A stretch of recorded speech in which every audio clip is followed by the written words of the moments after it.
There are 5 mistakes I believe most of the people make when creating a new listing, especially the one I'm going to show you in last, because that can save you thousands of pounds. So let's go to the screen and I'll show you the top 5 mistakes people make when creating a new listing. So the first mistake people make is when you tell Amazon what your product is. So let's say in this instant, I said hairbrush.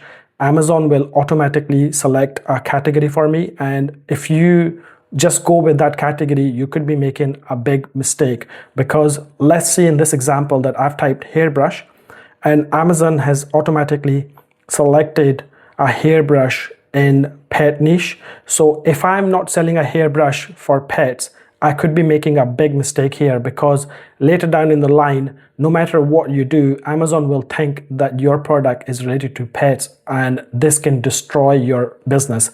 So make sure you select the correct category related to your product.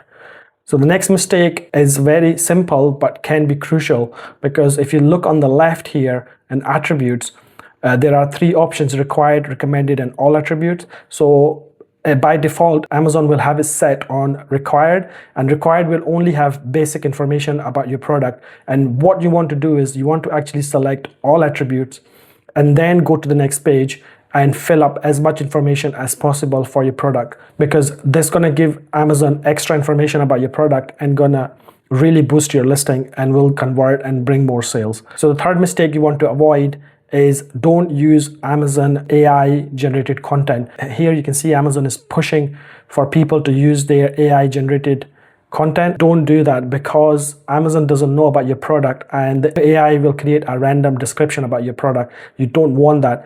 What you actually want to do is do a proper keyword research of your product and drag out keywords that are high in search volume and high converting keywords, and those are the keywords you want to use in your listing, not just any random keywords that Amazon will give you through their AI generated content. That's for people who are lazy or people who don't know how Amazon works. So don't ever use that.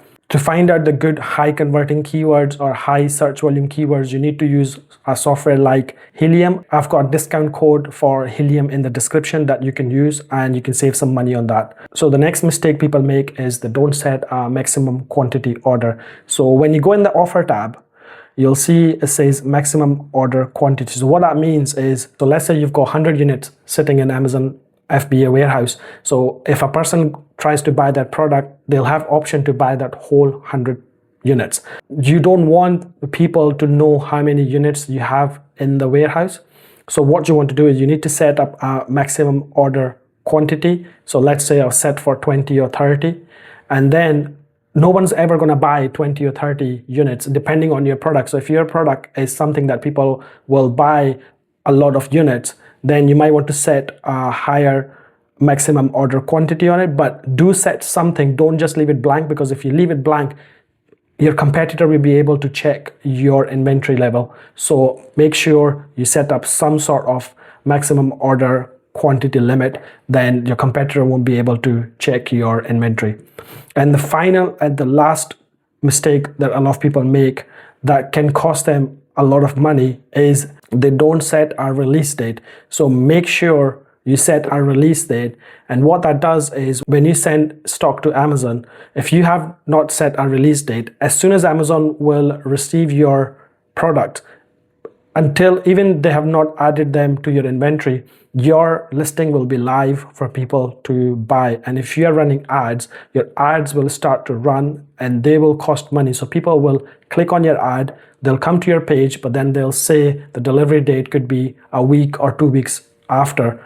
And obviously people are not going to buy it when they'll see a longer delivery date. So when you set a release date, what you want to do is make sure when Amazon receive your product and they've added to your inventory, this can take up to a week or week and a half when after you send your stuff to Amazon. So once they have received it and add it to your inventory, and when you can see that your units are available to buy on a next day delivery, this is when you want to go back in your offer tab and go in your release date and change your release date back to the current date. And then your page will be live, and then people will be able to buy it on the next day delivery.